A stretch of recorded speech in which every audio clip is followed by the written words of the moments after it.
अस्सलामु अलैकुम। Lecture 16 start करते हैं। एक भाई ने रास्ते में आते हुए मुझसे ऑनलाइन वालों एक सवाल पूछ लिया, मैं आप लोगों को भी वो बता देता हूँ।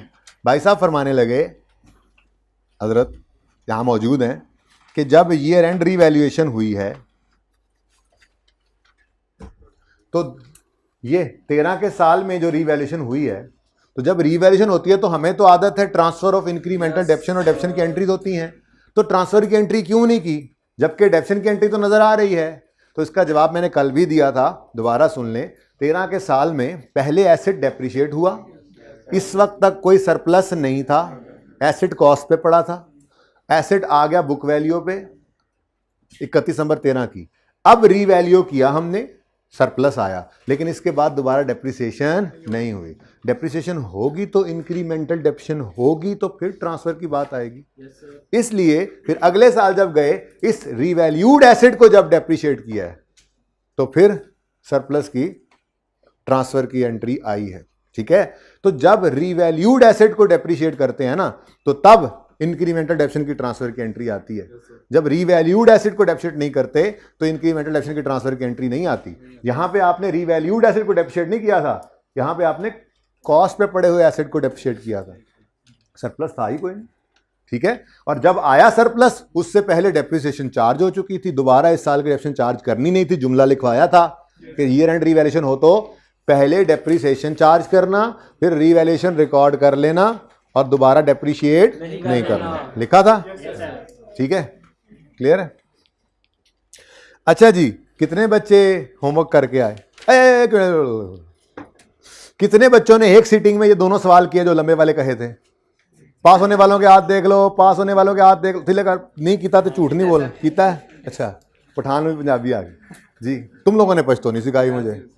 हाँ, तो कितने बच्चों ने एक सीटिंग में किया? हाइब्रिड वाले भी क्लास में ही होते हैं, जरा ऊंचे हाथ खड़ा के मुझे नजर। Very good, girls hybrid. हाँ बाजी वाह, बॉयज में भी आज कैरत खाई है थोड़ी सी। यहाँ पे माशाल्लाह फिजिकल क्लास न लायक है, अंदाजा मैंने लगाया है। हाइब्रिड ज़्यादा अच्छी है आप लोगों की, ठीक है ना? आप लोगों के लिए एक सुनहरी मौका था रीवैल्यूएशन को अपनी पॉकेट में करने का, आपने नहीं किया। जिन्होंने नहीं किया उन्होंने अपना नुकसान किया। ठीक है,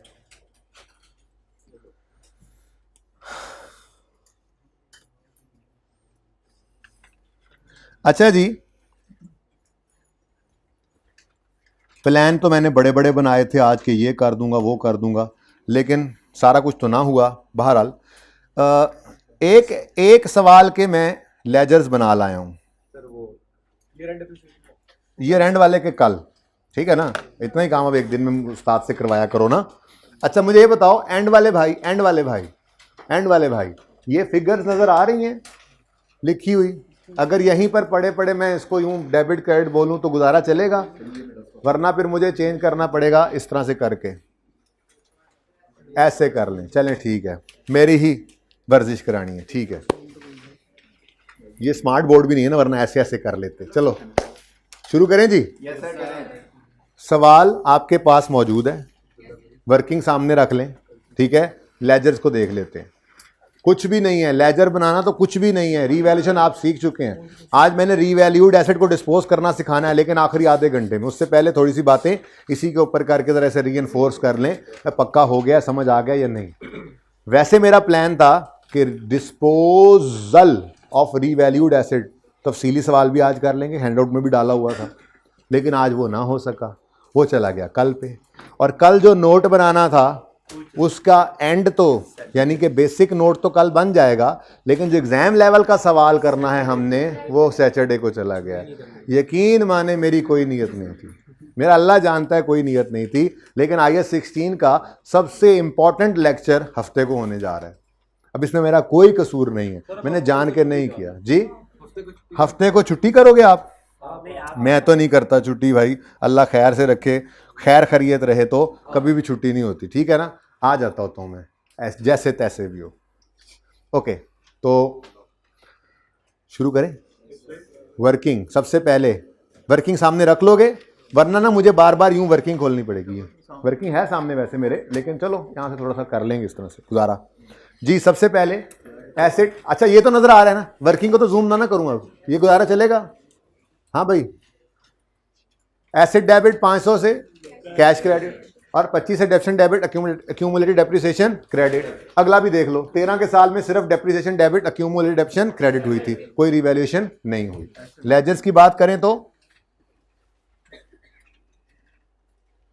लेजर्स की बात करें तो एसेट डेबिट कैश क्रेडिट हुआ, दूसरी एंट्री पहले साल की 12 की, depreciation debit accumulated depreciation credit हुआ, साल क्लोज हुआ, क्लोजिंग क्लोजिंग, 15 में बना ओपनिंग ओपनिंग, ठीक है, कोई रिवैल्यूएशन नहीं, कोई एडिशन नहीं, कोई डिस्पोजल नहीं, तो जो ओपनिंग था वही क्लोजिंग। यहां पर सिर्फ एक डेप्रिसिएशन पड़ी 25 की और ये क्लोजिंग आ गया 50। कोई मसला? अब आया जनाब रिवैल्यूएशन का साल,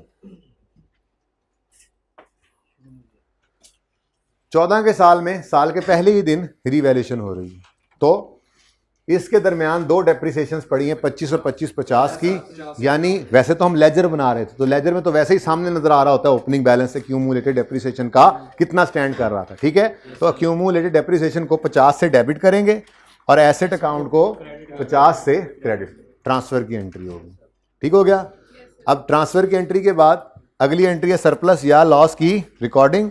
तो हमें क्या आया था जी, 350 का surplus, asset account debit, revaluation surplus credit. In OCI होता है लेकिन अभी नहीं होता, ओके, वक्त आने पे होगा, फिर याद रखना। अब एसेट डेबिट 350 से, रीवैल्यूएशन सरप्लस क्रेडिट 350, ठीक हो गया। इसके आगे क्या लिखा आपने, इस क्रेडिट के अगेंस्ट एसेट डेबिट हुआ है और इधर इस डेबिट के अगेंस्ट रीवैल्यूएशन सरप्लस क्रेडिट हुआ है। डन हो गया।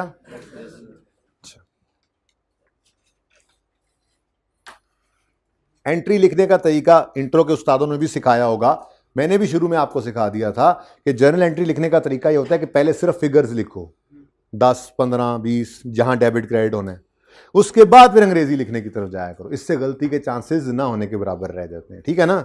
ऐसे ही किया करो, ओके। तो मैं भी ऐसे ही बोलता हूं, देखो पहले मैं एंट्री बोलता हूं, फिर मैं कहता हूं अब जी इसके अगेंस्ट अंग्रेजी लिखो, इसके अगेंस्ट, ठीक है।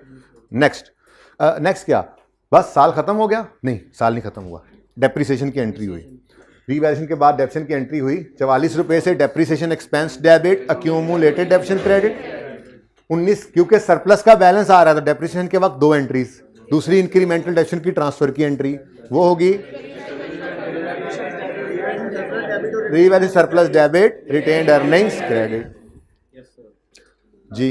Depreciation expense debit, accumulated depreciation credit 44 से, revaluation surplus debit, retained earnings credit 31 दिसंबर 14 पे 19 से, ठीक हो गया। अब closing 331, closing 44, closing 800। Cost model पे था तो कॉस्ट शो कर रहा था एसेट, रीवैल्यूएशन मॉडल पे स्विच किए तो मतलब ही क्या था, एसेट रीवैल्यूड अमाउंट पे ले जाओ, यही था मसला ना, कि एसेट फेयर वैल्यू पे नजर आए। तो अगर हमने ये अकाउंटिंग की है कि एसेट फेयर वैल्यू पे नजर आना चाहिए, तो फिर सही अकाउंटिंग तभी हुई पड़ी है जब asset account fair value show कर रहा हो, ठीक है, जो कि कर रहा है। क्लोजिंग बैलेंस एसेट अकाउंट में आ रहा है अब 800। इस साल हमने 14 के साल में रीवैल्यू किया, एसेट को उठा के ले गए फेयर वैल्यू पे, अब 14 वाले साल में हमारा एसेट फेयर वैल्यू पे पड़ा है 800, फेयर वैल्यू 800 ही थी। सवाल देखो, सवाल भी देख लो, ये 800, ये यकम यानी 14 में जो रिवैल्यूएशन की उसमें फेयर वैल्यू कितनी थी, 800, ठीक हो गया। अच्छा जी, ओके। अब अगले साल 15 में कुछ नहीं हुआ, मतलब रीवैल्यू नहीं हुआ, डेप्रिसिएशन आएगी, लेकिन चूंकि सरप्लस का बैलेंस पड़ा है तो ट्रांसफर की एंट्री भी आएगी। तो अगेन सेम एंट्री 44 और 19 से, depreciation expense debit, accumulated depreciation credit 44 से, ओपनिंग बना लिए थे ना, क्लोजिंग, ठीक है, और revaluation surplus debit, retained earning 31 दिसंबर 15 पे भी ये होगी। 31 दिसंबर 15 का क्लोजिंग 312 सरप्लस आ गया, ये वर्किंग से मैच कर जाता है। 31 दिसंबर 15 का अक्यूमुलेटेड डेप्शन का बैलेंस आ गया 88 और एसेट का क्लोजिंग क्या आ रहा है 800। वर्किंग में इन दोनों को नेट करें तो फिगर मैच हो जाती है ये भी, ठीक है, क्योंकि वर्किंग बुक वैल्यू बन रही होती है। लेकिन एसेट अकाउंट हमने किस पे बनाना है, हमेशा कॉस्ट में, इसलिए कहता हूं कि IAS 16 ने जो डिस्क्लोजर रिक्वायरमेंट्स मांगी हुई है ना, उसमें उसने ये लिखा हुआ है कि बताओ कॉस्ट वैसे तो ग्रॉस कैरिंग अमाउंट बोलता है, अभी वो लफ्ज़ बताता हूँ क्या होता है, ठीक है ना। बताओ कॉस्ट ओपनिंग डेट पे भी क्लोजिंग डेट पे भी। फिर बताओ अक्यूमुलेटेड डेप्रिसिएशन ओपनिंग डेट पे भी क्लोजिंग डेट पे भी। फिर ओपनिंग से क्लोजिंग का जो सफर है, इसमें जो जो रेकनसाइलिंग आइटम्स हैं, कैसे यहां तक पहुंचे वो भी बताओ। अब भला खुद बताओ आप कि अगर हमने इस तरह से उसने रिक्वायर किया IAS 16 आने के डिस्क्लोजर आपने बनाना है, तो क्या हम अक्यूमुलेटेड डेप्रिसिएशन अकाउंट बनाए बगैर गुजारा कर सकते हैं? हमारा तो अक्यूमुलेटेड डेप्रिसिएशन अकाउंट लाजमी बना करेगा ना। ओके, एसेट अलग, अक्यूमुलेटेड डेप्रिसिएशन का अकाउंट अलग, ठीक है। अब बुक वैल्यू पे अकाउंट बनाना सिखाया इसलिए था कि टॉपिक चल रहा है, चलो सीख लो। आगे कुछ टॉपिक्स में जाके मजबूरन हमें ये चीज़ें अलग अलग नहीं दी होती, तो बुक वैल्यू पे एसेट अकाउंट बनाना पड़ जाता है, तो बनाना आता हो वो हम बना लेंगे, ठीक है ना। नेट करके तो बुक वैल्यू ही आती है ना, दोनों को काम तो चल जाता है, आंसर तो सेम ही होता है। तो गुजारा करने के लिए वो सीखा हुआ है, वरना इस टॉपिक की हद तक अगर बात करें तो हम बुक वैल्यू पे एसेट अकाउंट नहीं बनाया करते। एसेट अकाउंट कॉस्ट या रीवैल्यूड अमाउंट पे रहता है, और डेप्रिसिएशन जो है वो अलग अकाउंट में इकट्ठी होती है, जिसका नाम है अक्यूमुलेटेड डेप्रिसिएशन। सोना नहीं, ठीक है, ओके। अच्छा जी, नेक्स्ट। अब 16 का साल आया, क्लोजिंग ओपनिंग बन गया, क्लोजिंग ओपनिंग बन गया, और 16 के साल में फिर क्या हुआ है? रीवैल्यूएशन। एक मिनट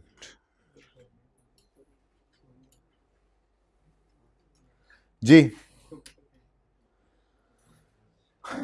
ये 16 का साल है, रिवैल्यूएशन हो रही है।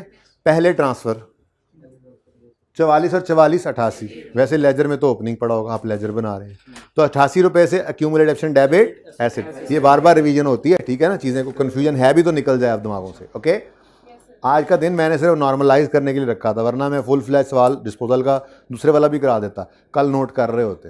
लेकिन थोड़ा टाइम आपको दिया है, जिन लोगों ने सुस्ती दिखाई है वो अभी भी मौका है, एक सीटिंग में बैठ के दोनों सवाल कर लें। जिन लोगों ने एक सीटिंग में दोनों सवाल की तरह हाथ खड़ा करें दोबारा। कैसा फील कर रहे हैं? कॉन्फिडेंट फील कर रहे हैं कि रीवैल्यूएशन तो कुछ भी नहीं है? तो ये सारा कॉन्फिडेंस सबको आ जाए, इसलिए आज का दिन फिर थोड़ा सा पाँव हल्का है, ठीक है। लेकिन अब ये कल मौका नहीं मिलेगा, कल डिस्पोजल को हमने करना है फुल, जिस तरह से एग्जाम लेवल पे आ सकता है वो, और उसके बाद फिर आज डिस्पोजल तो सिखा दूंगा, लेकिन एक एसेट होगा, एक बिकेगा। पर्चे में तो 10 पड़े होते हैं, 4 बिकते हैं, 6 रह जाते हैं, वो कल सीखेंगे। और फिर आखिरी आधे घंटे में कल नोट बनाना सीख लेंगे, सादा वाला। और परसों एक एग्जाम लेवल का सवाल करेंगे कि एग्जाम में पर्चे में सवाल कैसा आना है, ठीक है। तो नोट बनाना हम परसों सीख चुके होंगे।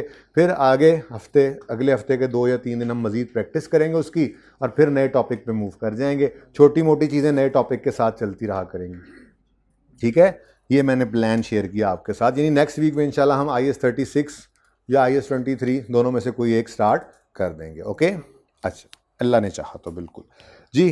तो ट्रांसफ़र की एंट्री होगी, और फिर लॉस की एंट्री हो रही है, जिसकी एंट्री होती है रियल सरप्लस डेबिट। चलो पहले ट्रांसफर की एंट्री कर लें। ट्रांसफर की entry accumulated depreciation debit asset credit हो गया ट्रांसफर।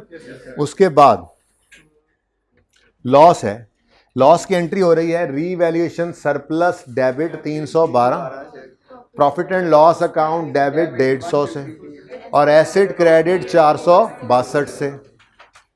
अब ये एंट्री हमने ऐसे की थी, रीवैल्यूएशन सरप्लस डेबिट 312 से, ठीक है। और प्रॉफिट एंड लॉस दिमागों में बना हुआ है, प्रॉफिट एंड लॉस बन नहीं ना रहा, ठीक है। तो अगर बन रहा होता तो उसमें ये प्रॉफिट एंड लॉस में आ गई, एक्सपेंसेस में जाके ये एक्सपेंस डेबिट, ठीक है। तो रीवैल्यूएशन सरप्लस डेबिट 312 से, profit and loss account debit 150 से, और एसेट क्रेडिट 460।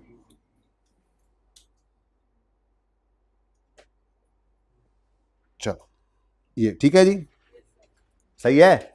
अच्छा, अब इस एंट्री पे आप लोगों को हुआ था एतराज़ गालिबन परसों ही था गालिबन, ठीक है ना। तो मैंने कहा था वक्त आने तो बता दूंगा, अब इसकी डिस्कशन कर लेते हैं। सादा बात से शुरू करते हैं। एक एसेट अकाउंट है, ओपनिंग डिस्पोजल क्लोजिंग सब कुछ आ रहा है, उससे हट के ज़रा सिर्फ एक चीज़ के बारे में।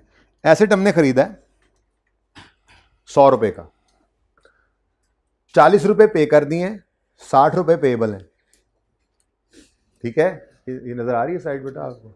ये पहली रो में ना कोना ना रखा करें, पीछे ये थोड़ा सा कोना छोड़ दिया करें। अच्छा, एसेट खरीदा है 100 रुपये वाला, लेकिन अभी तक सिर्फ 40 दिए हैं, 60 पेएबल। इसको रिकॉर्ड करने के 3 तरीके हैं। नंबर 1,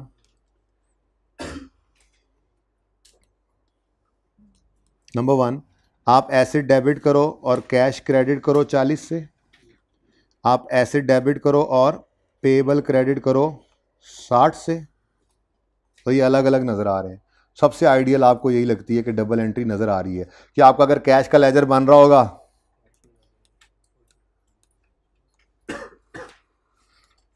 और इधर पेबल का लेजर नज़र आ रहा होगा तो आप कहोगे जी देखो ये 40 आया, ये 60 आया, ये दोनों नज़र आ रहे हैं, यहाँ एसेट एसेट, ये आपको सबसे अच्छी लगती है। अच्छा, उसके बाद एक और तरीका है इसको प्रेजेंट करने का एंट्री का, वो है लिख दें कैश एंड पेबल। ये छोटी छोटी चीज़ें ना ऐसे खाम खा मसले में डाला होता है उन्होंने, इसलिए आज का दिन रखा हुआ है। हालांकि ये बात कोई नहीं है, लेकिन कई बच्चों को इसके ऊपर कन्फ्यूजन है, क्योंकि अभी तक हम फुल स्टॉप लगाने ना लगाने पे ए कैपिटल स्मॉल के ऊपर फंसे हुए हैं कि इससे नंबर कटते हैं।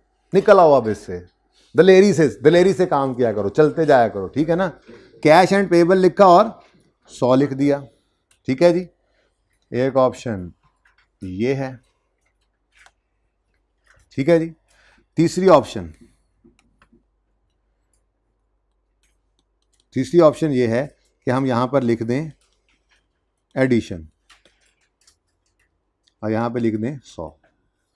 भाई तीनों ही सही हैं, जाहिर सी बात है। मैंने ऑप्शन बताया है तो मैंने फेल होने का तरीके तो आपको बताया था, मैंने क्लास में बताने नहीं होते।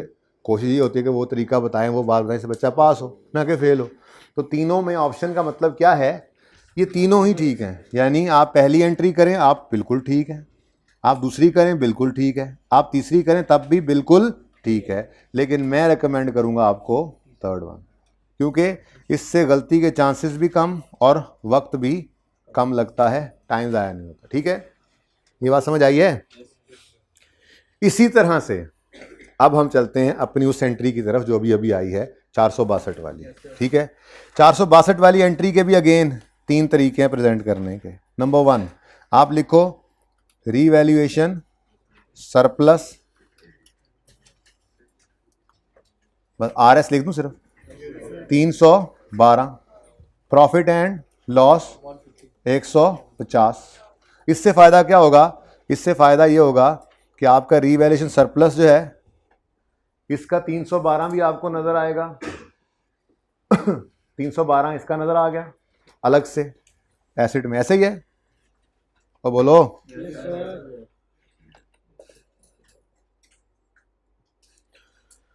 ये मैंने लिखा, ये 312 से एसेट क्रेडिट हुआ और रीवैल्यूएशन सरप्लस डेबिट हुआ। इससे फ़ायदा ये हुआ कि इस तरफ पड़े हुए रीवैल्यूएशन सरप्लस का 312 मैच कर गया, ठीक है।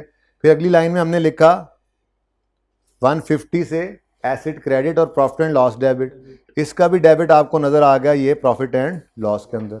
आपको बड़ी पसंद आती है ये एंट्री, ठीक है, बिल्कुल सही है ये एंट्री, कर सकते हैं आप, ऐसे भी कर सकते हैं, ठीक है जी। दूसरा ऑप्शन क्या है, बिल्कुल वो सिंपल एग्जांपल के साथ ही मिलाऊंगा। दूसरा ऑप्शन ये, आप यहाँ पे लिखो revaluation surplus and profit and loss और यहाँ पे लिख लो 462। और तीसरा ऑप्शन ये है कि आप यहाँ पे लिखो रीवैल्यूएशन लॉस और 462, क्योंकि एसेट अकाउंट लॉस की वजह से, रीवैल्यूएशन लॉस की वजह से क्रेडिट होता है ना, तो ये लिख दो। हालांकि इसमें सरप्लस भी हिट हो रहा है, प्रॉफिट एंड लॉस भी हिट हो रहा है, तो आपको ये तकलीफ होती है कि ये जी हमें मज़ा नहीं आ रहा। तो जिसको ये मज़ा ना आए वो इनमें से कोई और ऑप्शन चूज़ कर ले, उसकी मर्जी है। तीनों बिल्कुल सही हैं और मैं आपको रेकमेंड करूँगा थर्ड वन, क्योंकि इससे टाइम भी बचेगा, गलती के चांसेस भी कम हैं। यही एंट्री लेजर में नज़र आई है, यही एंट्री परसों की थी जिस पे आपने कुछ बोलने की कोशिश की थी, मैंने कहा था हले रहने दो, बहुत वक्त पड़ा है, चीज़ें आहिस्ता आहिस्ता सीखी जाती हैं, पहले दिन कुछ और बंदा सिखा रहा होता है, ठीक है ना। क्लियर है ये बात। अब जो मर्जी करो, जो मर्जी ये, हाँ तो यही ये मैं दूर नहीं जाता। ये मिस्टेक क्यों करोगे आप, मिस्टेक नहीं करोगे आप ना, इस एंट्री को यहाँ से लेके चलते हो। ये आप यहाँ पे देखते हो तो एसेट गलती के चांस क्यों नहीं है, यहाँ पे देखते हो तो एसेट 462 से क्रेडिट हो रहा है, आप जाके 462 से क्रेडिट कर देते हो। रीवैल्यूएशन सरप्लस 312 से डेबिट हो रहा है, आप उसे जाकर 312 से डेबिट कर देते हो। और प्रॉफिट एंड लॉस तो बना नहीं रहते, बहरहाल अगर बन रहा हो तो उसको वहाँ पे डेबिट कर देते हो। तो ऐसे गलती के चांसेस कम है, ठीक है। बाकी आपकी मर्जी है, तीनों ऑप्शन दे दिए आपको, आप जो मर्जी करें। Do what ever you want. Okay, अच्छा जी, तो ये 462 जी बेटा हैं, तस्वीर देनी किसकी, किसकी?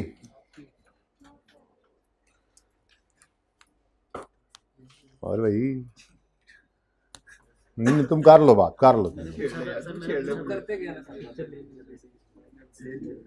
ले लीजिए सब पिक्चर।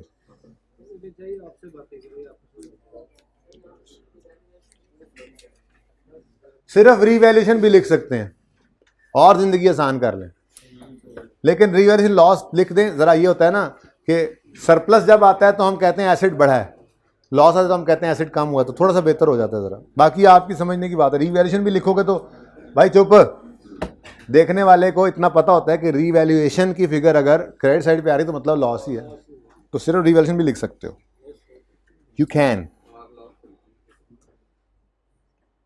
ऑप्शन 4 की तरफ ना जाओ, बस ठीक है, वो ऑप्शन 3 ही है समझो। अच्छा जी, आगे बढ़ें। लो भाई, उसके बाद ईयर एंड पे डेप्रिसिएशन करेंगे। 16 रुपए की एंट्री होगी, 16 के अंदर 16 की entry, डेप्शन expense debit, accumulated depreciation credit, और इसकी एंट्री करेंगे हम रिटेन्ड अर्निंग्स। इसकी कोई एंट्री याद है? आज प्रूफ भी कर दिया है कि +9 लिखना क्यों जरूरी है, लेकिन फिर मैंने प्रूफ करने के बाद बच्चों का हाँ भी को फायदा हुआ, उनका नहीं जी कोई नहीं, बस हमारी लॉजिक वाले उस दिमागी मसले को तस्कीन आई है। वरना पर्चा तो इस बात से पास हो जाता है कि जिस साल लॉस आए आपने एंट्री नहीं करनी, लेकिन वर्किंग में लिखना इसलिए ज़रूरी है कि सर ने कहा था कि सवाल वरना गलत हो जाएगा, बस आगे गेन लॉस गलत हो जाएगा। बस अभी करता हूँ थोड़ी देर में, लेकिन करने के बाद ये कहूँगा, मैंने कहा एडवांस बता रहा हूँ, एडवांस जी। लो भैया कहते कब प्रूव किया, सोए बैठे होगे तो ऐसी आधी बात सुनोगे, आधी का पता ही नहीं लगेगा जी। ये ईयर क्लोज हो गया, ये डेप्शन पड़ी 16 की और यही क्लोजिंग में आ रही, क्योंकि साल के शुरू तक की डेप्शन तो वैसे ही ट्रांसफर होगी, एक साल की ही डेप्शन पड़ी हो सकती है, ठीक है। ये क्लोजिंग आ गई, ओके हो गया। यहाँ पे कुछ नहीं बचा, ये नहीं रहे, 312 के थे, खत्म हो गए, लॉस आया, खा गए सारी खुशियां, यहां कुछ नहीं रहा, ये क्लोजिंग 0 है, ठीक है, ओके। आगे दे, नेक्स्ट 17 में कोई रिवैल्यूएशन नहीं है पर डेप्रिसिएशन है, एक अकेली इकलौती एंट्री, इसकी तो एंट्री होनी नहीं, तो depreciation expense debit, accumulation credit 16 से 17 के साल में आ गया, ठीक है। ये क्लोजिंग एज इट इज आ गया, ओपनिंग जो क्लोजिंग बन गया, और यहाँ पर 32 हो गया, ठीक है। यहाँ तो कुछ है ही नहीं, मैंने वैसी जगह खाली रखी है ताकि सामने आप कंपैरिजन देखो, कोई नहीं है, रिवैल्यूएशन सरप्लस नहीं है तो नहीं है, ओके। अच्छा, पर्चे में यूँ खाली जगह रखने की कोई ज़रूरत नहीं, पर्चे में तो आप बस 0 हो गया, तो अगली बार फिर तभी यहाँ पे कोई चीज़ लाएंगे जब फिर सरप्लस आएगा, ठीक है। और अब 18 में फिर हो गई है रिवैल्यूएशन। रिवैल्यूएशन के दिन ट्रांसफ़र की एंट्री करनी है, तो 32 की डेप्शन इकट्ठी हुई पड़ी थी, पहले वो ट्रांसफ़र करोगे, फिर अब आ गया है सरप्लस, ठीक है। तो इसकी एंट्री भी वैसे ही जैसे कंबाइंड एंट्री सिखाई है वैसे कर लेंगे, ठीक है। तो सबसे पहले ट्रांसफ़र की एंट्री 32 रुपये से, अक्यूमुलेटेड डेप्रिसिएशन का अकाउंट डेबिट, एसेट का अकाउंट क्रेडिट, ये एसेट का अकाउंट है, ऊपर लिखा हुआ है, नजर आ रहा है, ये ऊपर लिखा हुआ नजर आ रहा है, ठीक, गुड। तो हाँ, खचात के अंदर लिखा हुआ, अब हाँ ठीक है, बस आगे बढ़ने दो, होगी ट्रांसफर। अब सरप्लस आया या लॉस आया, अब उसी तरह से हालांकि रीवैल्यूएशन सरप्लस, एसेट में तो 382 से डेबिट हुआ है, लेकिन उसमें से 250 रिवैल्यूएशन सरप्लस के अकाउंट में पड़ा है और 132 प्रॉफिट एंड, लेकिन हम अगेन वैसे ही करेंगे, क्योंकि यहाँ से फ़ायदा होता है, वर्किंग को देख के एंट्री हो जाती है, तो गलती के चांस कम है। एसेट बढ़ा है, डेबिट पूरा 382, रिवैल्यूएशन सरप्लस बढ़ा है, क्रेडिट 250, प्रॉफिट एंड लॉस बढ़ा है, पॉजिटिव 132, बस कहानी खत्म, ठीक है। अब वो मैच नहीं हो रहे तो नहीं हो रहे, बस ठीक है, एंट्री बिल्कुल ठीक है, मसला ही कोई नहीं है, तो आसानी होगी, वक्त बच गया, गलती के चांस भी कम हो गए, ठीक है, ठीक है जी। फिर ईयर एंड पे डेप्रिसिएशन आ गई, ओके, अब चूंकि सरप्लस फिर आ गया है तो फिर ट्रांसफर की एंट्री भी आ रही है। तो ये आपके लेजर्स हैं जी। पहले इन दो की पिक्चर ले लें अगर हो सकता है तो, एक की पिक्चर भी इतनी ही आनी है, वो बाद में करता हूँ वो ऑप्शन भी। कुछ बच्चे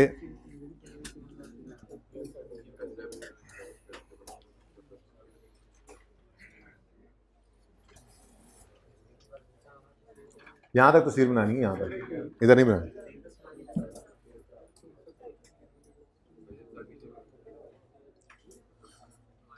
वैसे जिन्होंने लेजर बनाए हैं उनको तो तस्वीर लेने की जरूरत ही नहीं है।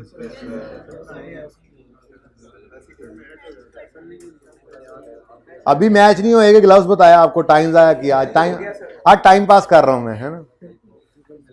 फायदा हुआ है अभी तक या नुकसान ही हुआ है? हुआ है फायदा कुछ?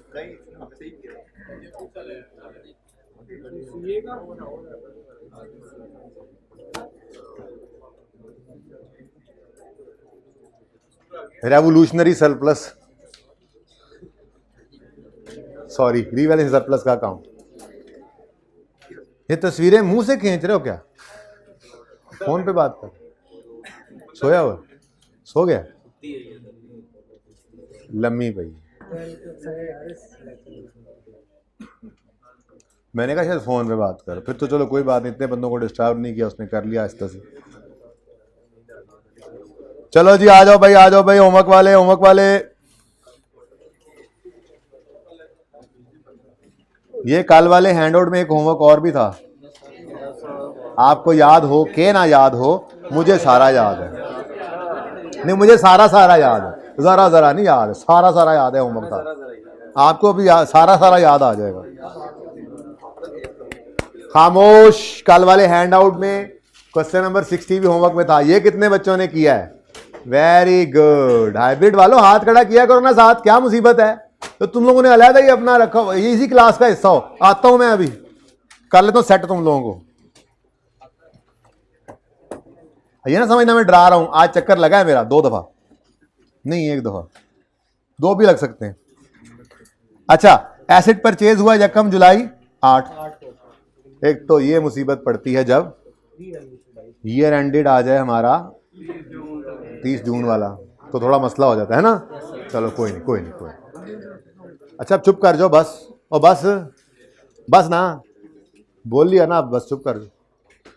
एसेट खरीदा है ऑन यकम जुलाई, तुम बोलो। छोड़ो यार, छोड़ो, हमने नहीं पढ़ना, भाई को बोलने दो, कर लो यार बात, कर लो यार कि एड्डी जोर की गल आई है यार, हो गई। हाँ।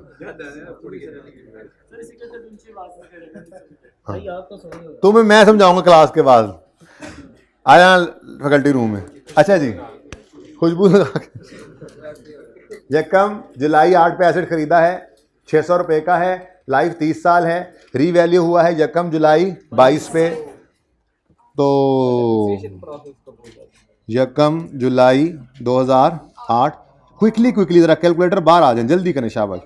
600 फिर 30 जून 8, डेप्रीसिएशन 600, चुप, 600 बटा 30 कितना आता है? 20, 500। यार चुप कर जाओ, मुझे पता है, तुम इधर आ जाओ। 30 जून 2008 30 जून 2009 20 560। अच्छा सुने, तमीज करें और रुकें और मेरी बात सुने। ये ना समझें कि जो रोक रहे हैं सिर्फ वही हैं क्लास में, मेरे जैसे भी होंगे जिन्होंने ये काम किया है।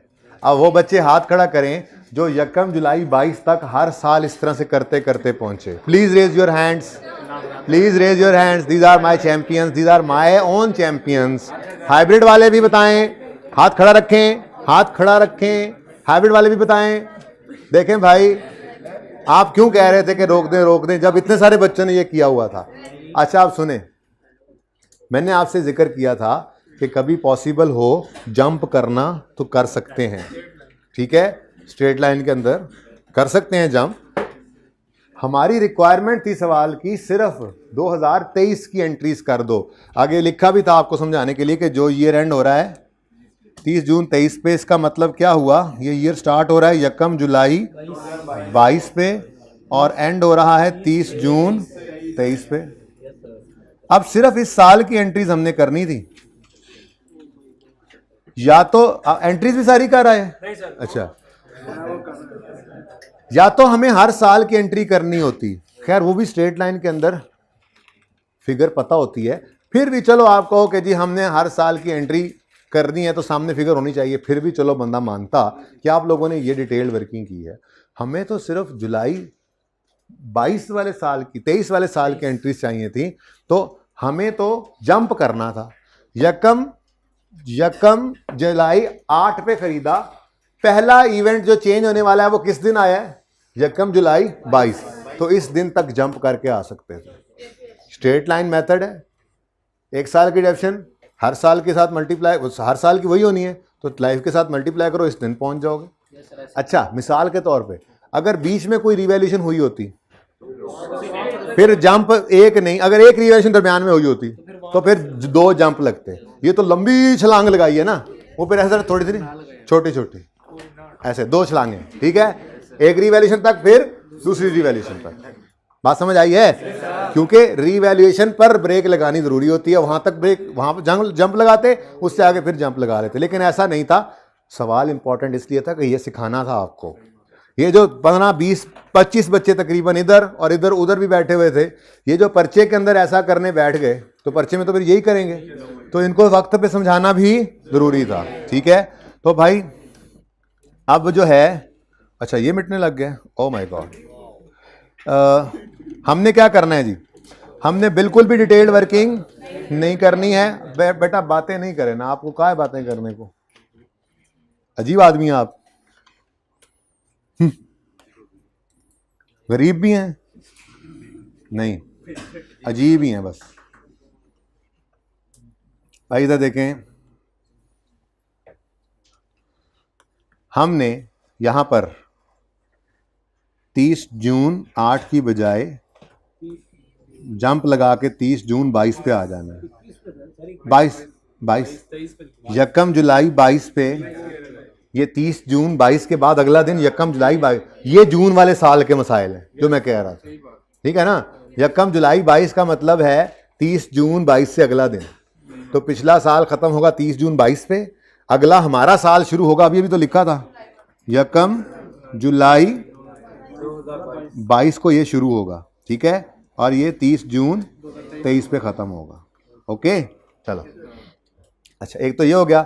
दूसरा, डेप्रीसिएशन की बजाय हम एक्यूमुलेटेड डेप्रीसिएशन निकाल लेते हैं। अब एक्यूमुलेटेड डेप्शन कैसे निकलेगी जी, एक साल की डेप्शन आ गई है, ये इसी 600/30 से निकलेगी, लेकिन हम इसको टोटल लाइफ से जो अब तक गुजरी डिवाइड मल्टीप्लाई कर देते हैं। अब एसेट खरीदा था 1 जुलाई 8 को 30, एसेट खरीदा था हमने 1 जुलाई 8 को, 1 जुलाई 8 से 30 जून 9 तक एक साल, 10, 11, 12, 13, 14, 15, 16, 17, 18, 19, 20, 21, 22, तुम भी बोल लेते कुछ नहीं होता था। अच्छा तो कितने साल्स हैं, 14 साल्स, ठीक है। डायरेक्ट भी जंप कर सकते थे, डायरेक्ट जंप करते तो हम कहते इस वक्त 1 जुलाई 8 पे खड़े हैं, ठीक है, और हमने जाना है 1 जुलाई 22 पर, तो इधर से 2 साल, ठीक है, और फिर आगे डायरेक्ट भी चल सकते थे, लेकिन हमने उंगलियों पे गिन लिया, ठीक है। बहरहाल इनटू, क्योंकि ये फ्रैक्शन ना 1 साल की डेप्रिसिएशन देगा, हमें चाहिए 14 साल की डेप्रिसिएशन, इनटू 14, आंसर इज 2, और बुक वैल्यू 320, 30 जून 22 पे डायरेक्ट जंप करके आ गए, ठीक है। ओके हो गया, खामोश खामोश। अब इससे अगले दिन एसेट रीवैल्यू हो रहा है, ठीक है, 1 जुलाई 22 पे रीवैल्यू हो रहा है, एक लाइन खाली छोड़ेंगे। हमारे अपने उसूल हैं, रीवैल्यूएशन चाहे स्टार्ट ऑफ द ईयर हो, चाहे एंड ऑफ द ईयर हो, चाहे मिड ऑफ द ईयर हो, हमें कोई फर्क नहीं पड़ता। हमने रीवैल्यूएशन के दिन उसूल रखा हुआ है, वर्किंग में एक लाइन छोड़ के रीवैल्यू अमाउंट लिखेंगे, सरप्लस लॉस निकालेंगे, एंट्रीज में दो एंट्रीज करेंगे, पहली ट्रांसफर की, दूसरी सरप्लस लॉस की रिकॉर्डिंग की। सरप्लस का बैलेंस पड़ा है तो डेप्शन की दो एंट्रीज होंगी, लॉस का पड़ा है तो एक एंट्री होगी। ईयर एंड रीवैल्यूएशन है तो पहले डेप्रिसिएशन करेंगे, फिर रीवैल्यूएशन करके दोबारा डेप्रिशिएट नहीं करेंगे। Start of the year revaluation तो पहले रीवैल्यू करेंगे और फिर डेप्रिशिएट भी करेंगे। ये हमारी रीवैल्यूएशन के सारे उसूल। इतनी सी तो रीवैल्यूएशन है, इतनी सी, ठीक है। Okay, revalued amount. मसला सिर्फ तब है जब आप मसला समझें उसको, मसला है ही नहीं। पास होने वाले सीनियर्स से मिला करें जी। 800। वो सर मिलते नहीं हैं, मिलते हैं जी, बोलो। 400 रीवैल्यूएशन सरप्लस।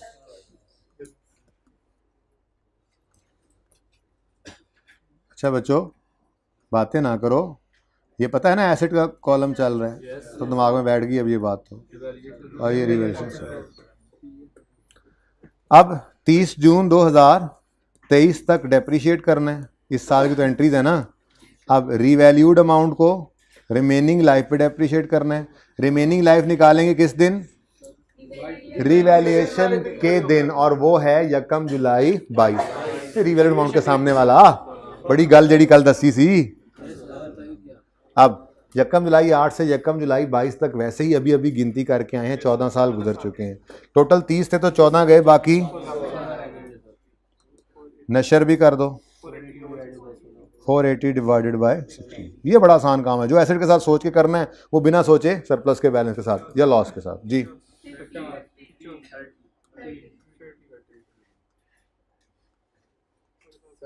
वैसे तो बुक वैल्यू लिखने की भी जरूरत नहीं है बाय द वे, क्योंकि हमने जनरल एंट्रीज करनी है। बुक वैल्यू तो क्लोजिंग है ना, बोलो। चलो फिर नहीं लिखते, जरा आदत तो पड़े वर्किंग के अंदर से उतना काम करने जितना जरूरत है, ठीक है। अच्छा, अब बच्चों हमारे साल की सिर्फ हमारी रिक्वायरमेंट जो है ना, सिर्फ ये एंट्रीज हैं। बेसिकली तो आप इसको ऐसे भी कर सकते हैं कि यहीं पर ही रखें सिर्फ सरप्लस पे, वो तो पिछले साल की बुक वैल्यू है ना, ठीक है। तो ये बस एंट्रीज है हमारी रिक्वायरमेंट, ठीक है। इससे ऊपर वाली की कोई एंट्री नहीं करनी, इसके बाद तो सवाल गया ही नहीं आगे, ठीक है। और सही है। अब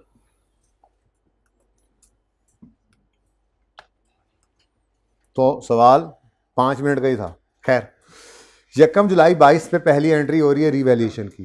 1 जुलाई 22 से 30 जून 23 हमारा साल है ना, सिर्फ ये एंट्रीज है। अच्छा, एक और बात बताऊं, ये 3 लाइनों की बजाय भी 1 लाइन में काम हो सकता था। वक्त बचाने वाले बहुत कुछ करते हैं। बुक वैल्यू लिखते, यहाँ पर कॉस्ट 600 लिखते, माइनस यही वाला फॉर्मूला इधर, तो cost minus accumulation is equal to book value. ये 3 के बजाय 1 लाइन में भी काम हो जाता है। तो वक्त बचाने वाले तो बहुत कुछ करते हैं पर्चे के अंदर, ठीक है ना। आहिस्ता आहिस्ता अब हम शॉर्टकट्स को सोचना शुरू कर चुके हैं, क्योंकि अब कॉन्सेप्ट बन चुके हैं ना।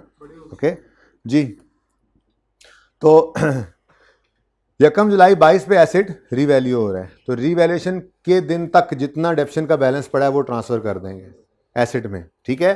तो इस दिन से ऊपर उठाकर सर देखा तो कोई रीवैल्यूएशन नहीं थी दरमियान में, तो ये 14 साल के अरसे की डेप्शन ऑलरेडी हम अभी निकाल चुके हैं 280 की। तो 280 से एक्यूमुलेटेड डेप्शन डेबिट एसेट क्रेडिट हो गई एंट्री।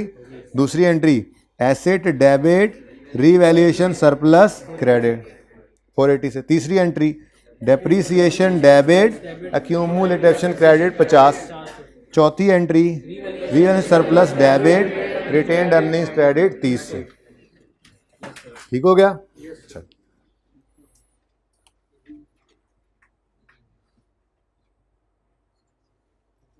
चलो जी, और कोई मसला इसमें है तो बताएं, चलें आगे फिर। हैं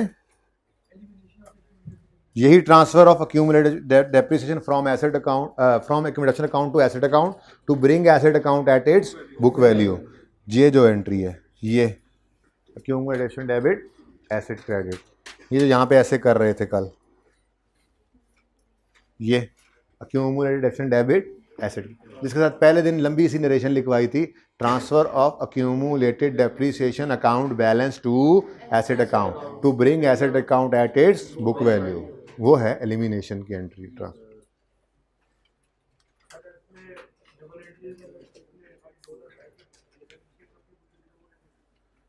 तो फिर बेटा कर लेते। फिर भी मैं तो कहता हूं पर्चे के लिए तो कोई जरूरत नहीं है। पहले साल की एंट्री पता लग रही है 600 से ऐसे डेबिट करना है, और फिर हर साल 600/30 कितनी डेप्शन थी? 20 वर्किंग की क्या जरूरत थी? 20 तो सामने ही है, फिर भी जरूरत नहीं थी। रिवैल्यूएशन नहीं है दरम्यान में तो कोई वर्किंग की जरूरत नहीं थी स्टिल। लेकिन सवाल ऐसा थोड़ा ही होगा कि 14 साल की एंट्री तो इतनी सिंपल हो। सवाल तो ऐसा ही होगा जैसा आपके सामने है। एसेट की ज़िंदगी में किसी भी दिन ला खड़ा करेगा, तो वो छोटी छोटी बातें यहाँ से यहाँ तक गिनो, यहाँ पे खड़े होकर लाइफ निकालो, ये करो, ये सारी बातें किसी न किसी वजह से करवाई जा रही हैं, बार बार की जाती हैं, ताकि बड़े सवालों में, पर्चे के सवालों में जाके आप इन चीज़ों को अप्लाई कर सकें। रिवैल्यूएशन का टाइम 1 साल ही होगा? अभी नहीं बताया मैंने, ये ज़रूरी नहीं है। साल का शुरू भी हो सकता है, साल का एंड भी। हर साल भी हो सकती है, 2 साल बाद भी हो सकती है, 10 साल बाद भी हो सकती है। बीच में कोई चक्कर नहीं है। मतलब बीच में कोई चक्कर क्या मतलब 6 साल बाद नहीं हो सकती? 7-8 महीने भी अगर आ जाए नहीं, ऐसा होता नहीं है, लेकिन एक सवाल हम कर लेंगे फिर भी, वैसे ही कैलकुलेशन आ जाए। वैसे नॉर्म नहीं है, पर अगर हो जाए सवाल में कह दे नॉर्मली हम साल के शुरू में या एंड पे रिवैल्यू करते हैं। लेकिन हो सकता है कोई एक्स्ट्रा ऑर्डिनरी हालात ऐसे पैदा हो गए हमें रिवैल्यू करना पड़े ऐसे, तो ठीक है, दरमियान में जब करेंगे तो वो सीख लेंगे उसकी अकाउंटिंग मुश्किल क्या आपको आती है। रिवैल्यूएशन जिस दिन मर्जी हो जाए, आपके उसूल वही हैं, आपने वही उसूल लगा देने, ठीक है। रिवैल्यूएशन से पहले पुरानी कॉस्ट, पुरानी लाइफ, रिवैल्यूएशन के बाद नई रिवैल्यूड अमाउंट और रिमेनिंग लाइफ, बस जिस दिन मर्जी हो देखेंगे इंशाल्लाह। ओके, तो सोखे कुछ रह रहा है, मुझे लग रहा है ऐसे खाम में। कौन सी एंट्री? ये बता दिया था ना आपको, एनुअल बेसिस और मेरे ख्याल में बस होगी बस। हाँ लो,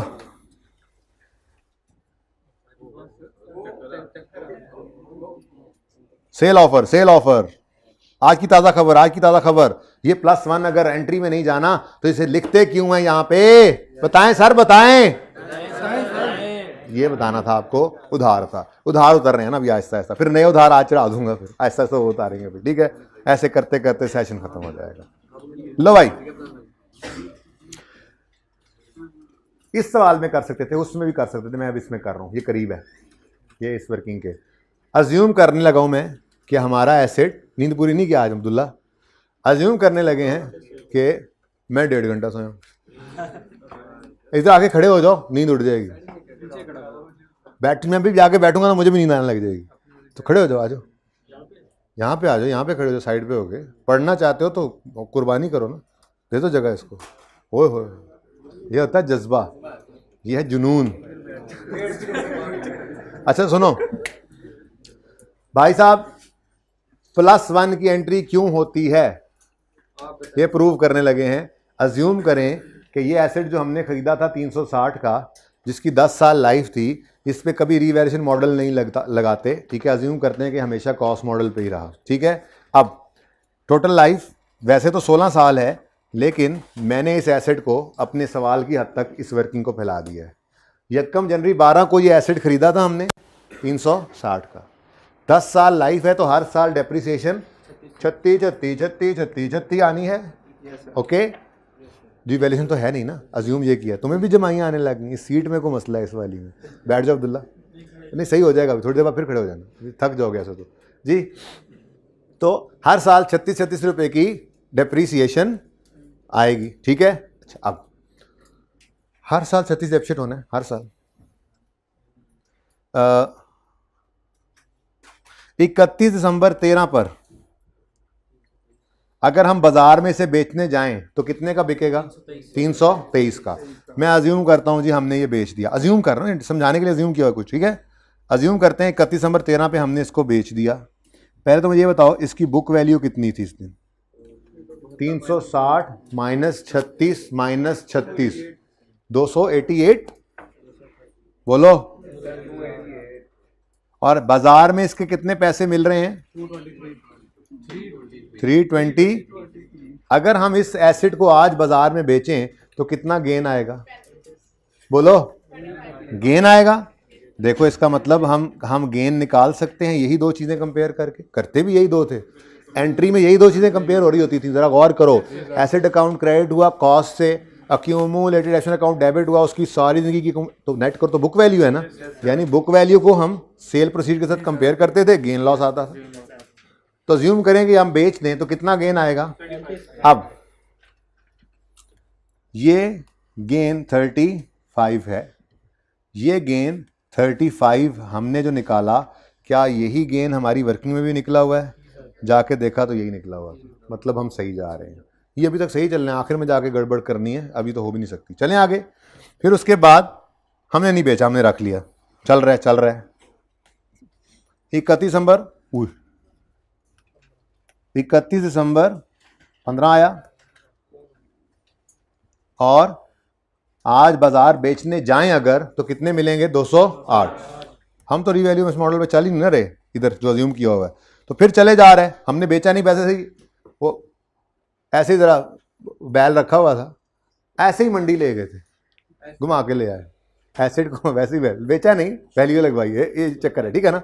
अच्छा, तो ऐसे ही 2 साल, अब बेचा नहीं था, 2 साल फिर चलाया, 36 फिर कॉस्ट मॉडल पे ही पड़े हम, 36 फिर डेप्रिशिएट हुआ और 31 में 15 पे फिर बाजार ले गए। बुक वैल्यू कितनी थी इस दिन? 216 बना लो ना, यहीं से सामने आपके वर्किंग है, 288 माइनस 36 216। इस दिन अगर बाजार में बेचने जाएं तो क्या कीमत लग रही है? 208। ये 208, ठीक है ना। अब 216 वाली हमारी चीज के बाजार में मिलने लगे हमें 208, तो कितना मिल रहा है? 8 का लॉस। अच्छा, अब ये तो हमने देसी तरीके से निकाला, ज़रा वलैती तरीका भी देख लें जो हमने पहले आजमाया हुआ है। और 31 दिसंबर 15 पे हमारे पास लॉस कितना आ रहा है? 8। सही जा रहे हैं, ठीक है ना। सरप्लस पड़ा था, खत्म हो गया। लॉस कितना आया? लॉस 8 का ही आया। प्रॉफिट एंड लॉस में जो चीज़ गई वही लॉस है ना, वो बोलो। अच्छा, फिर जी हमने ऐसे को कहा नहीं बेचना नहीं है, ऐसे ही बस चस्का लिया था, चलाओ और जाग के चलाओ एसिड, सोए हुए एसिड चलाओगे एक्सीडेंट हो जाएगा एसिड का। और 31/17 में फिर कीमत लगवाई और 167 लगी है। अब अगर ये एसिड चलता रहता, चला है बल्कि 2 साल, तो कितनी बुक वैल्यू होगी इसकी? अब 144। अब बाजार में आज बेचने जाते हैं तो 167, 23 का गेन। ये गेन चेक करते हैं हमारी वर्किंग में भी 23, ठीक है। ये वाजीवा तो अभी ये बताया है हमने इस वाजीवा में तो कि ये सब हमने सही किया हुआ है। अब अभी तक वो बात तो आई नहीं कि +1 क्यों कर रहे हैं, अब उस तरफ चलते हैं, ठीक है। अब उस तरफ चलते हैं। गेन एक्चुअल में कितना निकले अगर 31 दिसंबर 17 में बेचें तो? 23 का, ठीक है ना। चलो अब जरा आ जाओ इधर। सर ये +1 की एंट्री करते क्यों है? अगर एंट्री नहीं होनी तो इसको लिखते क्यों है? अच्छा, फिर नहीं लिखते, नहीं लिखेंगे तो फिर ये सारी फिगर्स बदल जाएंगी, मतलब 8 ही रहेगा ना। अब देखो ज़रा, अगर आपने 8 के ऊपर कोई +1 नहीं लिखा तो यहाँ पे भी क्या होगा? 8। यहाँ पे तो आपने कुछ लिखा ही नहीं ना, फिर यहाँ पे फिर कुछ नहीं लिखा क्योंकि एंट्री नहीं थी सर, हमने कुछ लिखना ही नहीं। अब 29 का आया सरप्लस। इस सरप्लस ने जाकर देखा तो लॉस पड़ा था 8, इसने ये 8 को रिवर्स किया और बाकी कितना? 21 का सरप्लस आ गया। अब ये गेन आप देखते हैं 21 का और असल वाला गेन देखते हैं तो वो है 23 का, तो मतलब जो एक्चुअल गेन असल में निकलना चाहिए था आपने वो सही नहीं निकाला, वर्किंग गलत हो गई। लॉस सरप्लस की या लॉस की, ऐसे आगे चल के लॉस भी आ सकता है ना, ठीक है, वहां पे वो फिगर भी गलत निकल आएगी। तो ये फिगर गलत नहीं निकलनी चाहिए थी जिस वजह से हम +1 कर रहे थे। अब एंट्री तो नहीं करनी थी लेकिन +1 करना जरूरी क्यों था, ये प्रूव हो गया, हैंस प्रूव्ड, ठीक है, कि 31 दिसंबर 17 पे 23 का गेन आना चाहिए। अगर आप +1 की एंट्री नहीं करते तो ये गेन कितना आएगा? 21 का, जो कि गलत है, ठीक है। तो इसलिए कोई फायदा हुआ है वैसे? बाय द वे हो गया, ये मिटा नहीं रहा, फायदा आपको हुआ होगा, मुझे ठहर जाओ यार, इसको मिटाने दो मुझे ज़रा, जी नहीं ना कर रहा, पहले किया है ना वो। चलो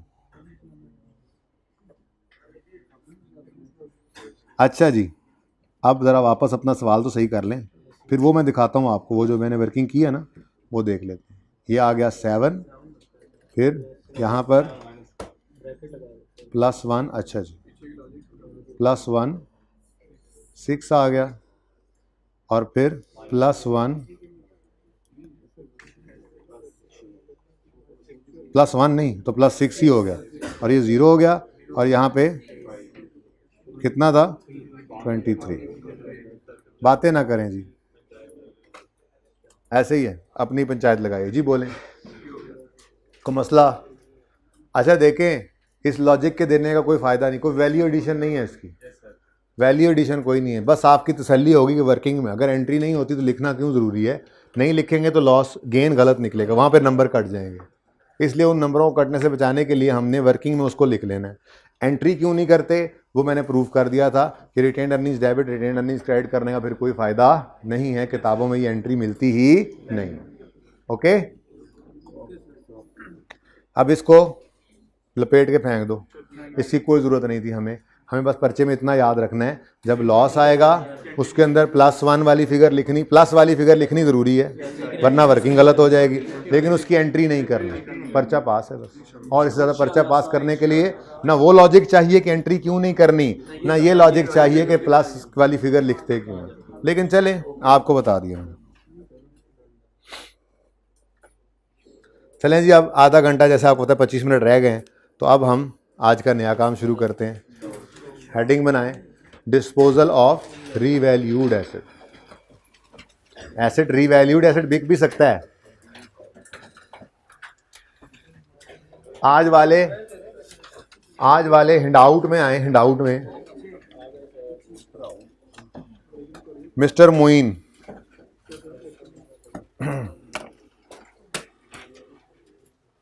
सारे ब्लैक, ये सिर्फ 2 निकाला करो ना, ये बाकी ब्लैक 3-4 निकाल दो, 3 एक निकाल दो, ये चेक करने दो मुझे। जज़ाकल्लाह जी। डिस्पोजल ऑफ रीवैल्यूड एसेट, बातें करने को तो नहीं कहा मैंने। इस पर क्यों करवाना चाहते हैं क्वेश्चन? मज़ा तो आता है ना, नज़र नहीं आता तो। आज मैं उस तरफ, मैंने अब चेंज कर लिया रुख अपना, अब मैं उस तरफ खड़ा होकर लिखूंगा जब तक कि आपको नज़र ना आने का मसला होता है, उसको मैं कवर कर रहा हूँ आप लोगों के लिए। 3-4 बच्चे बैठे होते हैं ना, 2-3 दफ़ा कहा है, अब फिर मैं चेंज कर रहा हूँ। बोर्ड के हाफ से इधर आऊँगा तो ऐसे हो जाऊँगा, हाफ से उधर आऊँगा तो फिर ऐसे हो जाऊँगा। ठीक है, ओके, शुरू करें जी। Moin purchased a plant for 300 million on Yakam January 10. The plant has an estimated useful life of 10 years and no residual value.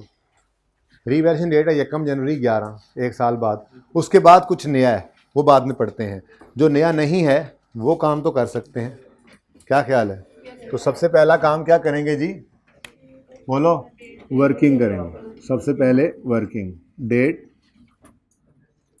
Description, बस ये डेट डिस्क्रिप्शन थोड़ा छोटा लिख रहा हूँ, बाकी फिर मैं सवाल में फिगर्स बड़ी लिख दूंगा एंड वालों। Asset revaluation surplus and profit and loss.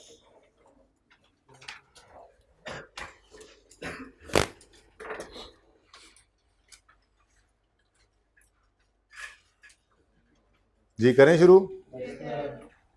यकम जनवरी 2010 पर एसेट खरीदा 300 रुपये का, 31 दिसंबर 10 पर डेप्रीशिएट किया 300 डिवाइडेड बाय 10, 30, बुक वैल्यू आ गई 270।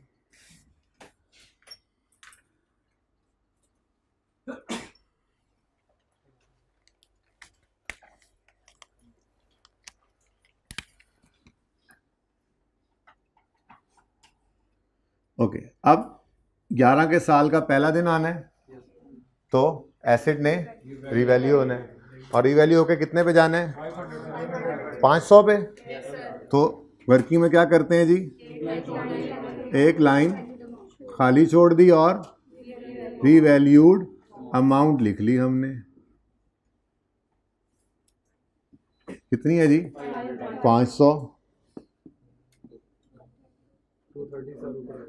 तो 230 आ गया revaluation surplus.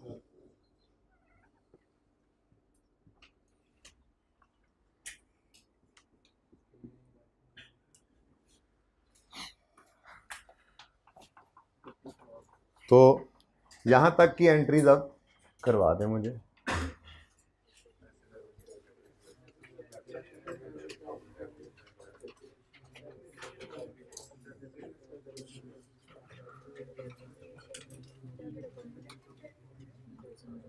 For the year ended 31 दिसंबर 2010 पहला साल, यकम जनवरी 10 पे एसेट डेबिट कैश क्रेडिट 300 से, और उसके बाद 31 दिसंबर 10 पर depreciation expense debit, accumulated depreciation credit 30 से।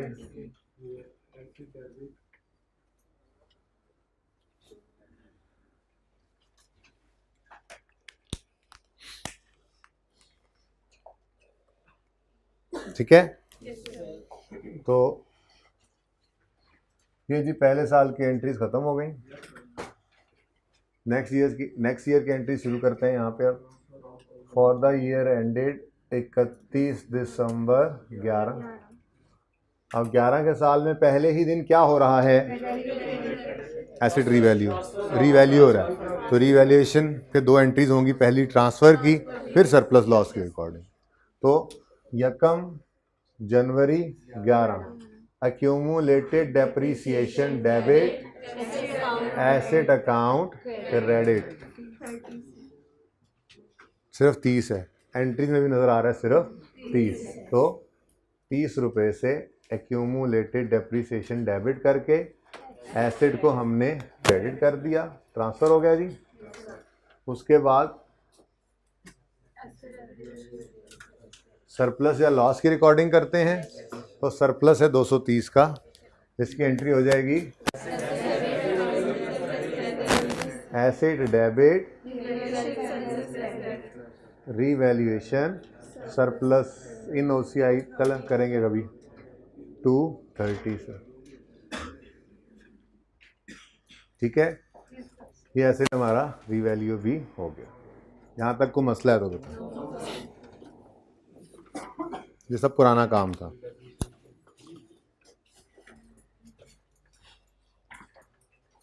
अब आज की नई चीज, आज की ताज़ा खबर। The plant is sold for 750 on 31 March 2011। Revalue हुआ और उसके बाद बिक रहा है। ठीक है, चले कोई बात नहीं। पहली बात तो वर्किंग की बात करो तो जो आपको आज तक का नॉलेज दिया गया है, जो आपके पास का नॉलेज है डेप्रिसिएशन का, उसी को यूज़ करके बताएं। जब एसेट बिक जाए तो उसकी डेप्शन रोक देते हैं? जब एसेट बिक जाए तो डेप्शन रोक देते हैं? नो क्यों बोला फिर? अच्छा, जिस दिन एसेट बिक जाए उस दिन डेप्शन रोक देनी है, मतलब डेप्रिसिएशन डेट ऑफ सेल तक चार्ज करते हैं। तो कोई नहीं, ये काम तो हमें आता है। 31 मार्च 2011 डेप्रीसिएशन 500 डिवाइडेड बाय, अब रिमेनिंग लाइफ निकालनी है। यकम जनवरी 11 पे खड़े होकर एक साल गुजर चुका है, 10 में से एक गया तो बाकी 9। लेकिन ये फ्रैक्शन हमें देगा पूरे एक साल की डेप्रीसिएशन, हमें चाहिए सिर्फ 3 माह की डेप्रीसिएशन। तो इंटू 3/12 हशर 7 ही नशर। अब इधर सोचने की जरूरत ही नहीं पड़ती, सोचना यहाँ पड़ता है बस। यहाँ पे तो बस हम कॉपी पेस्ट करते हैं। 3/12। ठहर जाओ जी। 14 और 6 बुक वैल्यू ना निकालो, ठीक है, बस इसकी एंट्री करवा दो, ये दोनों एंट्रीज करवा दो।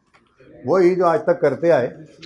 31 मार्च 11 तक एसेट डेप्रिशिएट हुआ है और फिर बेचना है तो पहले डेप्रिसिएशन इसकी चार्ज कर लो। Depreciation expense debit, accumulated depreciation credit 14 से, और revaluation surplus debit, retained earnings credit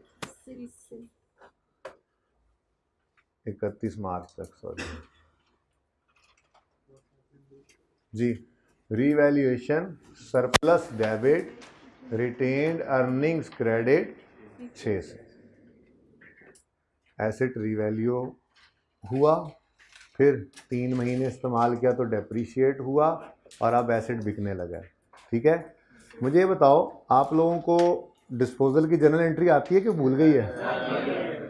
मैंने कहा रीवैल्यूएशन पढ़ते पढ़ते कहीं भूल तो नहीं गए कि डिस्पोजल की एंट्री क्या होती थी? याद है? वाह वाह, अभी तक याद है। अब इधर देखो सारे बच्चे, अब सबकी तवज्जो, कोई लिख ना रहा हो, सबकी तवज्जो। हाथ भी कान बने हो, आंख भी कान बनी हो, दिमाग भी कान बना हो, सारा जिस्म कान बना हो, तवज्जो से। ओके, मुझे ज़रा एंट्री तो लिखवाओ डिस्पोजल की। Accumulated depreciation debit, cash debit. अच्छा, एसेट का नाम प्लांट था, वैसे कर ही देना चाहिए था प्लांट, लेकिन चलो। अच्छा, अब एसेट अकाउंट से क्रेडिट किया करते थे हम एसेट की कॉस्ट, और एक्यूमुलेटेड एसेट अकाउंट में डेबिट किया करते थे accumulated depreciation from date of purchase till date of sale. ठीक है, पुरानी यादें ज़्यादा हो गई ना। अब मेरा सवाल, अगर एसेट 1 जनवरी 11 को रीवैल्यू हो गया है तो क्या 31 मार्च 11 पे एसेट अकाउंट में उसकी कॉस्ट पड़ी है? समझ आई बात? ज़रा फिर सुन ले, जो सोए हुए थे उठ के सुन ले ज़रा। मैंने कहा अगर 1 जनवरी 11 को एसेट रीवैल्यू हो गया है तो क्या 31 मार्च 11 को एसेट अकाउंट में इस एसेट की कॉस्ट पड़ी होगी? हम तो उठा के उसको फेयर वैल्यू पे ले गए हैं। तो अगर अब मैं इसको करूं क्रेडिट कॉस्ट से तो ये तो गलत है। ठीक है, तो अब क्रेडिट क्या करना पड़ेगा? रीवैल्यूड अमाउंट को। ठीक है, थोड़ा प्रूफ कर लेते हैं इस बात को जो की है, जरा तसल्ली से देख लें। ये मैंने पिछली क्लास के अंदर ये लेजर बनाया है आपके लेक्चर 3 वाले क्वेश्चन। लेक्चर 2 के हैंडआउट में सवाल था कासिम वाला, और लेक्चर 3 के अंदर हमने ये सॉल्व किया था। साथ डेप्रिसिएशन का भी, एक्यूमुलेशन का अकाउंट भी बना था, या दूसरे केस में नहीं भी बना था। खैर, ये बनाने वाला है। अब इसमें हमारा एसेट 90 रुपये पे ख़रीदा था हमने, और ना कोई एडिशन हुआ था, ना डिस्पोजल, ना रीवैल्यूएशन। ठीक है, तुम चौकीदार हो, दरवाज़ा देख रहे थे कि खुला है, कौन आया कौन गया। एसेट 90 का था, 90 पे है। यही ओपनिंग बना था, यही क्लोजिंग, यही ओपनिंग बना, यही एसेट अकाउंट एट कॉस्ट है, क्योंकि एसेट क्या शो कर रहा है? हर साल अपनी कॉस्ट। और एक्यूमुलेटेड डेप्रिसिएशन हमने अलग रखनी होती है, वो अलग अकाउंट में पड़ी होती है, और बैलेंस शीट डेट पे इनको नेट करके बुक वैल्यू निकाल लेते हैं। ये तो था कॉस्ट मॉडल वाला सवाल, तब हमें पता ही नहीं था रीवैल्यूएशन क्या होती है। ठीक है, फिर हमने रीवैल्यूएशन पढ़ी और हमारे एसेट की शक्ल कुछ बिगड़ के ऐसी हो गई। अब 12 और 13 में एसेट अकाउंट क्या शो कर रहा है? कॉस्ट, क्योंकि अभी रीवैल्यू नहीं किया था। हम रीवैल्यूएशन मॉडल पे स्विच कर गए और 14 में एसेट को उठा के फेयर वैल्यू पे ले गए। जब 14 में एसेट को फेयर वैल्यू पे ले गए तो अब एसेट अकाउंट कॉस्ट नहीं शो कर रहा, बल्कि फेयर वैल्यू शो कर रहा है। 800 रुपये, चेक कर लो सवाल में, बेशक यही 800 था। अब अगले साल भी ये 800 पे ही पड़ा है। फिर 16 में दोबारा फेयर वैल्यू पे ले गए तो एसेट अकाउंट अब वो 800 गया, अब 250 शो कर रहा है। ठीक है, यानी एसेट अकाउंट किसी भी वक्त लेटेस्ट रीवैल्यूड अमाउंट शो करेगा, ठीक है।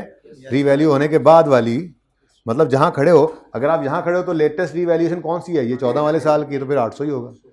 और अगर आप 18 वाले साल में खड़े हो तो फिर ना 800 ना 250, 600 पे ले आए हो। बात समझे हो? इसका मतलब एसेट अकाउंट कॉस्ट भी शो कर रहा था पहले 2 साल, और फिर जोर लगा रहा है आंखें खोलने के लिए, जोर, खड़े हो जा थोड़ी देर, खड़ा दीवार की तरफ मुंह करके, ताकि अब्दुल्ला ब्लाइंड ना हो, बस ऐसे करके खड़ा होना, जल्दी से, टाइम नहीं है, बड़ी अहम बात चल रही है। तो एसेट अकाउंट कॉस्ट भी शो कर रहा है और ऐसे और अक्यूमुलेटेड डेप्रीसिएशन भी। कोई बात नहीं, पाँव रख लो ऊपर, खैर टांग रख लो, खड़े रहो बस थोड़ी देर। तो मैं कह सकता हूं कि एसेट अकाउंट सिर्फ कॉस्ट पे है? नहीं। मैं कह सकता हूं एसेट अकाउंट सिर्फ रीवैल्यूड अमाउंट पे है? नहीं।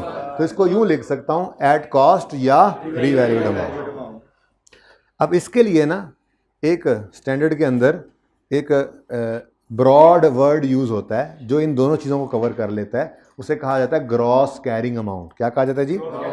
ग्रॉस कैरिंग अमाउंट का मतलब ये होता है कि ऐसी कैरिंग अमाउंट जिसमें से अभी डेप्रिसिएशन नेट नहीं की।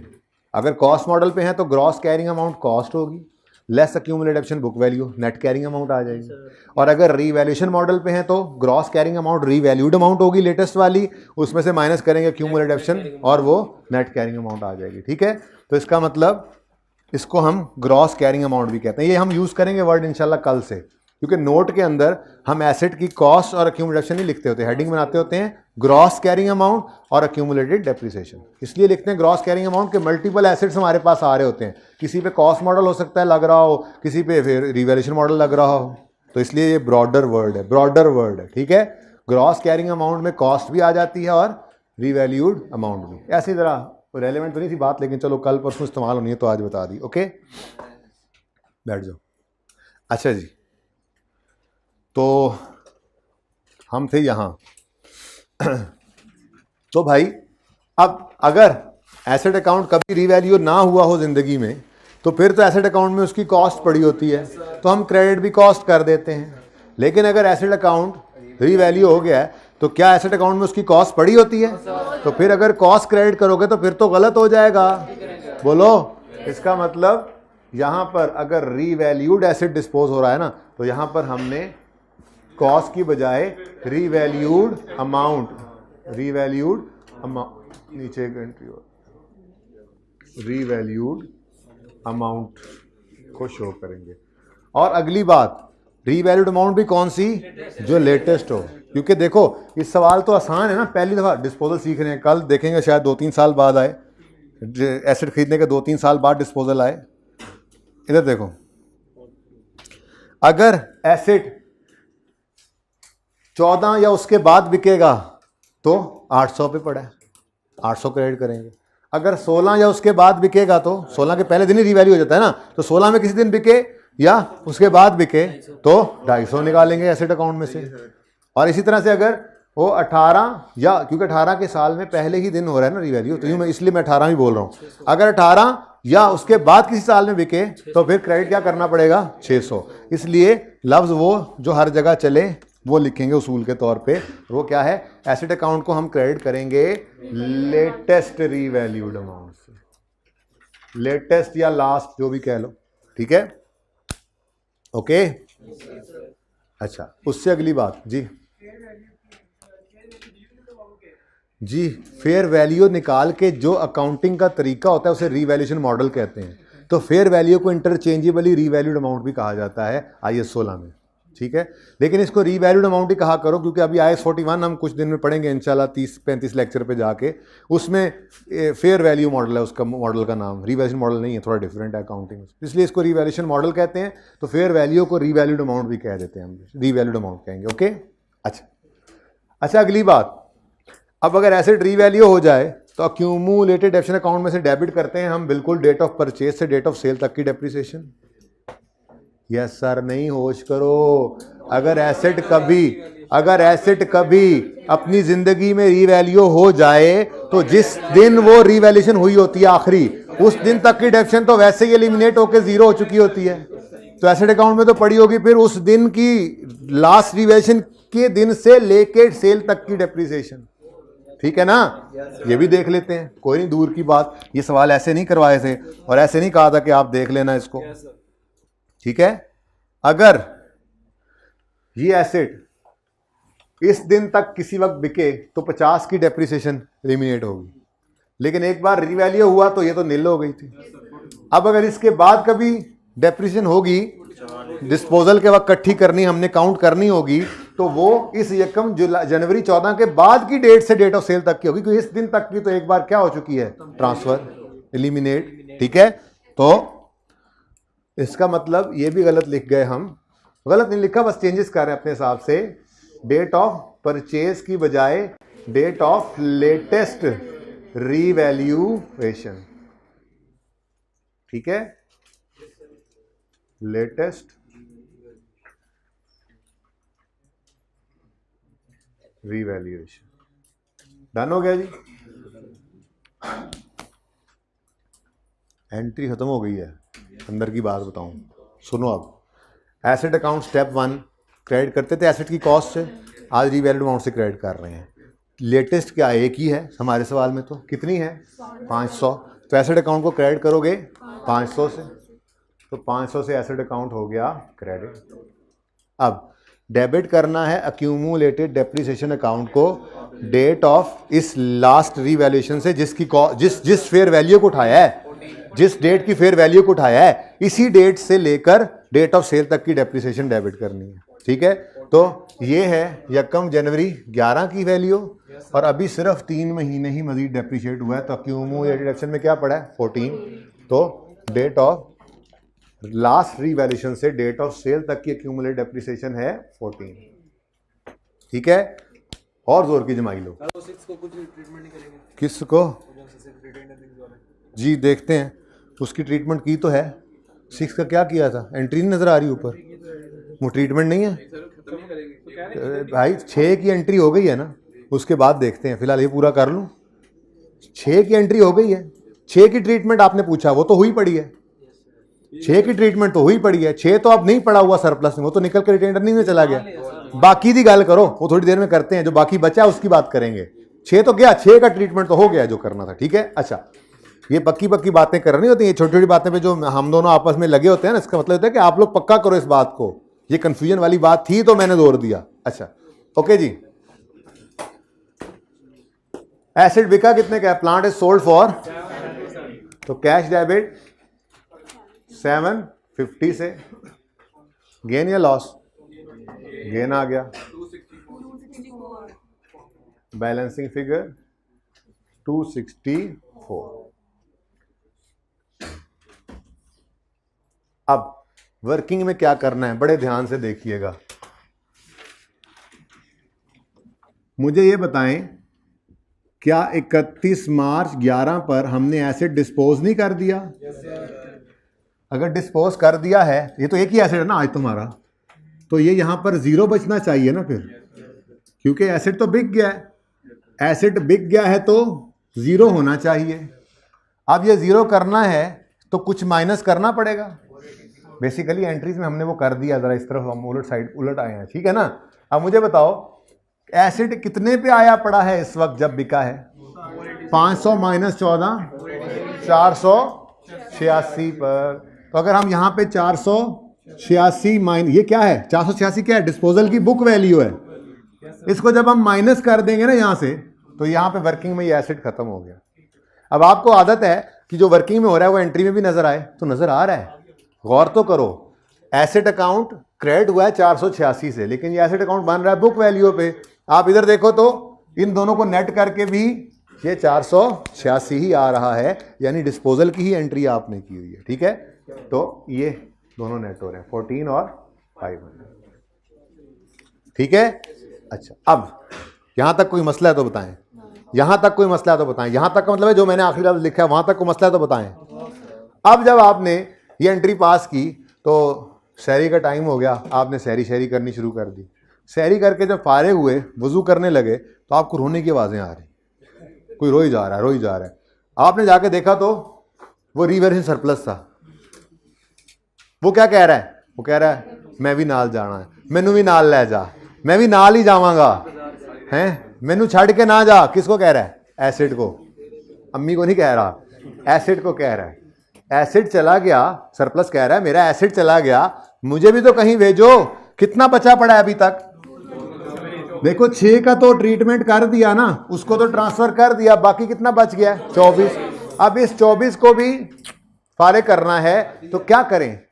इसको यहां से तो निकाल दिया, फेंकें कहां पे?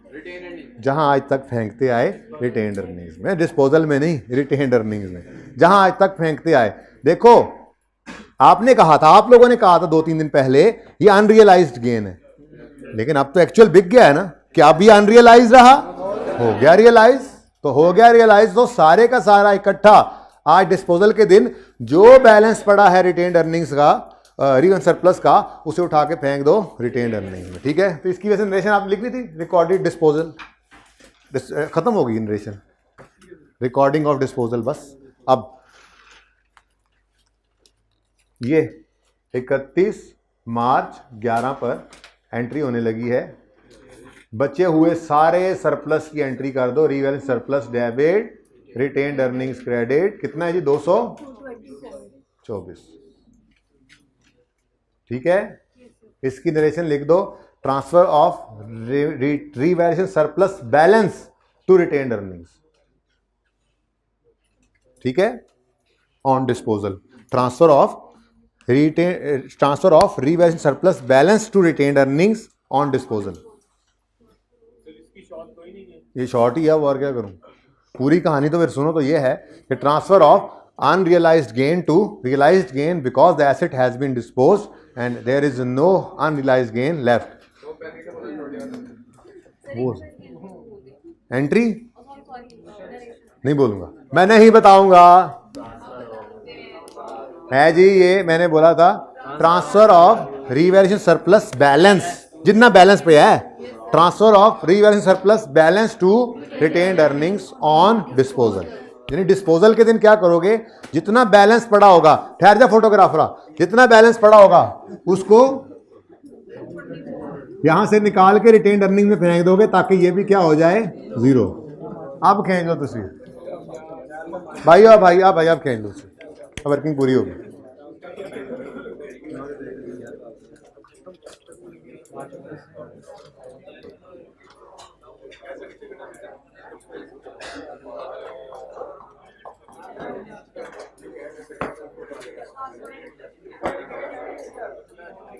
भाई का सवाल है, सुन लें।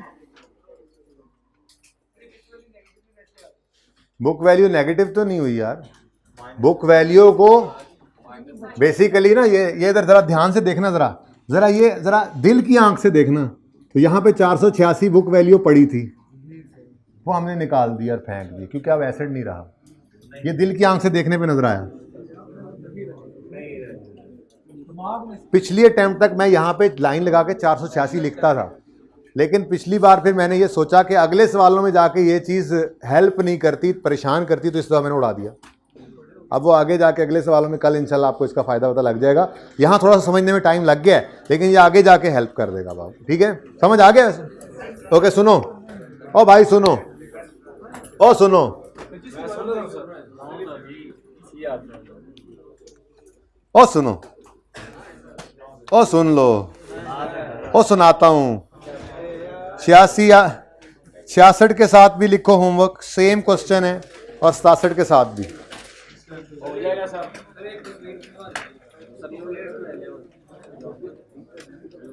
आज का हैंड आउट 66 और 67 हो गया। 68 के साथ लिखो कल। ये कल मैं आके पहले ये दोनों छोटे सवाल करवाऊंगा जो आपने करके आने। जाहिर सी बात है, होमवर्क तो दे रहा हूं। ये सवाल जो है, ये सवाल में कोई 10-12 बिल्डिंग्स हैं, जिनमें से 2-4 बिक जाती हैं और बाकी रह जाती हैं। तो ये इसलिए आज नहीं करवाया कि बदअज़मीना हो जाए, इसको कल करेंगे। ठीक है, तो हाफ लेक्चर में ये सवाल होगा, और फिर रुको, अभी कहाँ, होमवर्क का सबसे अहम सवाल तो आपने देखा ही नहीं, पियानो लिमिटेड। सुनो, आधा लेक्चर इस पे लगेगा, फिर एडवांस बता रहा हूँ, ओके सर। लिख के नहीं आना, करके आना है। ये भी सर। भाई खामोश खामोश होंगे जी, खामोश होंगे जी। तुमने इसने मारा है, चुप करके बैठो। डंडा किधर है? सुने अब, दो छोटे सवाल और एक ये बड़ा सवाल। ये बड़ा सवाल जो है बड़ा ही ज़बरदस्त सवाल है, ये एक टफ सवाल है, ये एक ज़बरदस्त सवाल है। लेकिन ये आपने अब यूं अपने आप पे कैफियत तारी करनी है कि सर ने चेंज इन एस्टीमेट भी पढ़ाया था एक दिन लगा के, रीवैल्यूएशन भी 3-4 दिन पढ़ा के गोली गोली करा के हमें कहा चलो बस ठीक है, हो गया कोर्स ख़त्म। पर्चे में गए तो ये सवाल आ गया। अब डू और डाई है, 6 महीने हैं एक तरफ और एक तरफ थोड़ी सी एफर्ट है जो कर लें। यूं पर्चे की अपने ऊपर आई कैप का पर्चा तारी करना है, ठीक है। तो इसके नंबर हैं 8 × 8 16। डेप्रीसिएशन है 15 से 18 की कैलकुलेट करनी, और एंट्री सिर्फ शायद रीवैल्यूएशन की करनी है, एक ही एंट्री करनी है, आगे उसने लिखा भी हुआ है, बाकी कोई एंट्री नहीं करनी। अब 8 × 8 16, 16 × 1.8 करो तो 27 मिनट बनते हैं, लेकिन आप 25 मिनट में करोगे। उसकी वजह आपको मैं अभी बूटी जो लगवा रहा हूँ, बूटी क्या है सुनो। हमने एसेट दो, हमारे पास एसेट हैं तो 2 दफ़ा वर्किंग वही होनी है, वही अपनी तरतीब, date, description, asset, revaluation, surplus, profit, ठीक है। उसी में ही तो डेप्शन निकल आती है। अब अलग अलग इकट्ठी नहीं करनी, अलग अलग क्लास ऑफ एसेट सेम, पहली बात तो नहीं है, प्लांट अलग है, इक्विपमेंट अलग है, ठीक है। दूसरी बात है वर्किंग आप इकट्ठी नहीं कर सकते, पॉसिबल नहीं है, काबू नहीं होगा। अच्छा सुनो, आगे जाके मैं आपको लैंड एंड बिल्डिंग वर्किंग अलग करा के नोट में इकट्ठा भी करवा दिया करूँगा। वर्किंग अलग रखो ताकि गलती के चांसेस कम से कम हो, चीज़ें सिंपल रहें, ओके। अच्छा जी, 1 जनवरी 15 को हमने ये प्लांट खरीदा, कॉस्ट थी 500, लाइफ 10 साल, ओ रेजिडुअल वैल्यू भी है, स्ट्रेट लाइन मेथड है तो कॉस्ट माइनस रेजिडुअल वैल्यू करेंगे, ये कोई मसला नहीं। आपकी 15 की डेप्शन भी निकल आएगी लेकिन 16 की नहीं निकलेगी। 31 दिसंबर 16 पर रीवैल्यूएशन तो थी, फेयर वैल्यू तो हमें नज़र आ रही थी, लेकिन साथ ही 31 दिसंबर 16 पे रेजिडुअल वैल्यू पे गौर करो तो वो 60 से 78 पे चली गई। अब चेंज इन एस्टीमेट जो है वो ये रेंट पे आएगा तो हमने स्टार्ट में लेके जाना है, मसला आ गया सामने, यानी कि सेम डेट पर रीवैल्यूएशन भी है और चेंज इन एस्टीमेट भी है, लेकिन चेंज इन एस्टीमेट को तो हमने ले जाना है 1 जनवरी 16 पे। इसका मतलब जो 15 के साल में डेप्रिसिएशन निकाली थी ना 500 डिवाइड करके 10 से, अब वो फॉर्मूला नहीं लग सकता। अब आप 1 जनवरी 16 पे आओगे, नई रेजिडुअल वैल्यू, बुक वैल्यू और रिमेनिंग लाइफ से डेप्रिशिएट करोगे, 31 दिसंबर 16 पे लाओगे और फिर रीवैल्यू करोगे, ठीक है। अब अगले साल फिर रीवैल्यूएशन होने की वजह से दोबारा लाइफ बदल जाएगी, तो यानी आपके इस सवाल में हर साल लाइफ जो है वो रिमेनिंग निकल रही होगी किसी न किसी वजह से, ठीक है। अब्दुल्ला बहुत अहम बात कर रहा हूं, तुम सो रहे हो, अरे इस वक्त मैं सुना, 5 मिनट नहीं, 2 मिनट नहीं, 1 मिनट दे दो, 30 सेकंड दे दो, ठीक है। तो ये 31 दिसंबर 16 पर लाना है नए एस्टीमेट से डेप्रिशिएट करके, और फिर 31 दिसंबर 16 पर रीवैल्यू करना, फिर आगे चलेगा। 17 के साल में रीवैल्यूएशन होने की वजह से रिमेनिंग लाइफ यूज होगी और रीवैल्यूड अमाउंट। 18 में जाएंगे तो फिर वही कहानी है, वैसे तो वही फॉर्मूला लगा देते, लेकिन 18 में चेंज इन एस्टीमेट भी आ गया। अब रीवैल्यूएशन जिस दिन हो उसी दिन रहती है, लेकिन चेंज इन एस्टीमेट को हम साल के पहले दिन ले आते हैं, ठीक है। तो इस वजह से ये फिर जंप करके 1 जनवरी 18 पे आ जाएगा, फिर नए एस्टीमेट से डेप्रिसिएशन करेंगे, फिर उस 31 उसको डेप्रिशिएट करके 31 दिसंबर 18 पे ले जाएंगे और फिर रीवैल्यू करेंगे। ये वर्किंग्स हैं, एंट्री तो सिर्फ एक ही मांगी है उसने, ठीक हो गया, ओके। कल करवाऊंगा सवाल खुद। नेक्स्ट, इक्विपमेंट में 2 मसाइल हैं। पहला मसला 1 जुलाई 15 को आया है। अब जब 31 दिसंबर 16 पे जाएगा, मिसाल के तौर पे रिमेनिंग लाइफ निकालनी है, वैसे ही मैं इसको छोड़ो, वैसे ही कहता हूँ, 1 जुलाई 20 को हमने एक एसेट खरीदा और हम खड़े हैं इस वक्त 31 दिसंबर 22 पे, तो 1 जुलाई 20 से 31 दिसंबर 20 तक 1 साल 6 महीने, फिर 21 तक साल, फिर 22 तक 2, तो 2 साल 6 महीने यानी 2.5 साल हो गए। अब मिसाल के तौर पे मेरे एसेट की लाइफ 10 साल थी, 2.5 साल गुजर गए तो रिमेनिंग 7.5, ये मसला यहाँ पे होगा। साढ़े जाहिर है करेंगे आप, इंशाल्लाह हो जाएगा, मैंने तो करवाना ही है। लेकिन इस सवाल में रेजिडुअल वैल्यू वाली टेंशन कोई नहीं है, पर एक और टेंशन है, रिपीट अब नहीं हो सकता, कल होगा। एक बार में सुना करो, ध्यान जब आसपास जाता है ना, बैठे बैठे यहीं पे कहीं चले गए, मुझे बताना ज़रूर वैसे कहाँ पे गए थे, ठीक है भाई? नहीं अच्छा, तो फिर वो थोड़ा सा कोई बात नहीं, कल सवाल करना है ना, अब तो टेस्ट हो गया समझिए, तो नकल करवा रहा हूँ इसलिए मैंने 3 मिनट भी खींच लिए हैं आपके। साढ़े वाली बात कल देखेंगे ना, आप पर्चे में बैठे हो, मैंने नहीं बताई थी साढ़े वाली बात, चले गए आईका के पर्चे में, तो बस कुछ करो अब जाके, कल तो मैंने करवा ही देना सवाल। तो बुक का ना आना नेमत लग रहा है मुझे फिलहाल तक, आपकी अप्रोच ज़रा सेट हो जाएगी, सोल्यूशन वरना होता आपके पास, ठीक है? अच्छा, तो पूरी ईमानदारी से मार्क्स इंटू 1.8। अच्छा, इसमें कह रहा था इक्विपमेंट में रेजिडुअल वैल्यू तो नहीं है, लेकिन उन्होंने दूसरा मामला इधर कर दिया है, लाइफ बदल दी है। इक्विपमेंट के केस में चेंज, एस्टीमेट चेंज है, वो कौन सा है? लाइफ वाला, ठीक है? देख लेना भाई। अच्छा, कौन बहुत सारी बातें उसूल बेसिक वाले जो बने हुए हैं ना, उनको अब सेट भी करना है ना आज, मतलब कल में मैंने, ठीक है? वो तो चेंज एस्टीमेट करवा के बस एक लेक्चर लेके ख़त्म कर दिया था, वो नहीं, अब थोड़ा एक्सपर्ट लेवल पे जाना है, तो थोड़ी जो मीन मेक बीच में से निकाल के अपने रूल्स को थोड़ा सेट वेट करना है, कोई थोड़ी बहुत चीज़ें आगे पीछे करनी है हमने, ताकि अब सही हो जाए। वो बेसिक सिखा लिया है, अब ज़रा प्रो लेवल के ऊपर सीखेंगे ना चीज़ें, ठीक है? ये आपका होमवर्क बहुत ज़रूरी है। बाकी 69 नहीं करना, क्योंकि ये उस जैसा है जैसा ऊपर हमने कल पे रखा है, ठीक है?